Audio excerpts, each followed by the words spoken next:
कभी कभी जिंदगी का एक लम्हा इंसान की पूरी दुनिया बदल देता है। ऐसा ही एक लम्हा था जब दुनिया के सबसे सादा और इंसाफ पसंद हुक्मरान हजरत उमर फारूक रजी अल्लाह तआला अन्हो एक शहर में दाखिल हुए और इनके किरदार की रोशनी एक गैर मुस्लिम के दिल में ऐसी चमकी कि वो हमेशा के लिए बदल गया। ये सिर्फ एक हकायत नहीं, ये किरदार की ताकत और दीन इस्लाम की अजमत का सच्चा वाक़या है। इस्लामी खिलाफत अपने अरूज पर थी।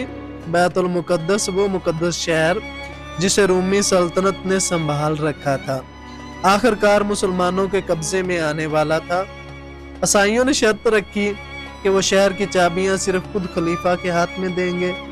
हज़रत उमर रजी अल्लाह तआला अन्हु को ये खबर मिली तो उन्होंने बगैर किसी फौज, बगैर किसी शानो शौकत, सिर्फ एक गुलाम और एक ऊंट के साथ सफर का इरादा किया। सफर लंबा था, लेकिन हज़रत उमर रजी अल्लाह तआला अन्हु के दिल में आजिज़ी, तकवा और अल्लाह पर मुकम्मल भरोसा था।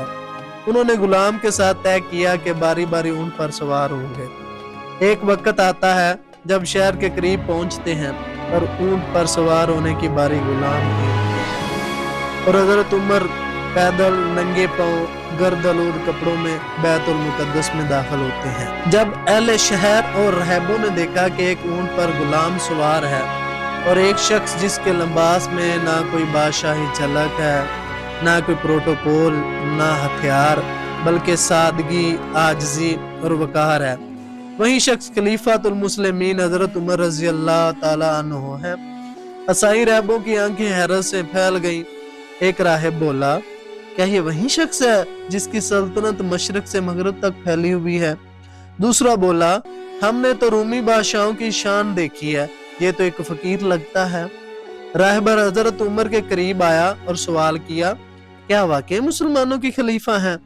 हजरत उमर ने सादा अंदाज में फरमाया, हाँ, मैं अल्लाह के बंदों का खादम हूँ। राहिब ने तंज़ी अंदाज में कहा, आप पैदल चल रहे हैं और आपका गुलाम ऊंट पर बैठा है, क्या ये आपकी इज्जत है? हजरत उमर मुस्कुराने और फरमाया, हम एक जलील कौम थे, अल्लाह ने हमें इस्लाम के जरिए इज्जत दी। अगर हम इज्जत किसी और चीज में तलाश करेंगे तो अल्लाह हमें फिर जलील कर देगा। ये अल्फाज तीर की तरह राहिब की दिल में जा लगे। सन्नाटा छा गया, राहिब की आंखें नम हो गई। इस रात राहिब ने नींद नहीं ली। वो बार बार हजरत उमर के अल्फाज को दोहराता रहा।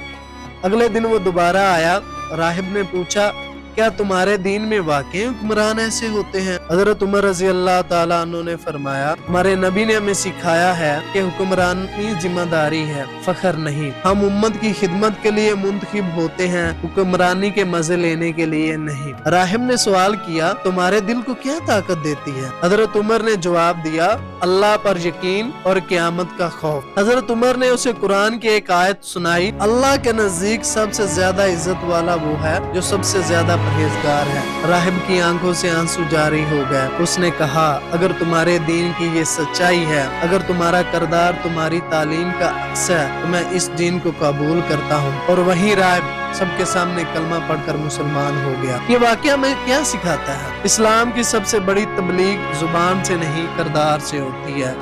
हुक्मरानी किरदार से आती है, शान से नहीं। अगर हम दीन को छोड़कर इज्जत किसी और रास्ते में ढूंढेंगे तो हम जलील होंगे। दिलों को फतह करते हैं। सादगी, इंसाफ, आजिज़ी, हजरत उमर का किरदार आज भी दिलों में ईमान जगाता है। दोस्तों, अगर आप चाहते हैं कि जिंदगी में सुकून हो, दुनिया या आखिरत में कामयाबी हो, तो हजरत उमर जैसे बनो, आजिज़, परहेजगार और सच्चे। अगर ये वाकया आपके दिल को छू गया हो तो इसे जरूर आगे फैलाएं। मेरे चैनल रूहानी महफिल को सब्सक्राइब करें ताकि मजीद ईमान अफरोज वाकयात आप तक पहुंचते रहें। अल्लाह हमें भी ऐसा किरदार अता करे, आमीन।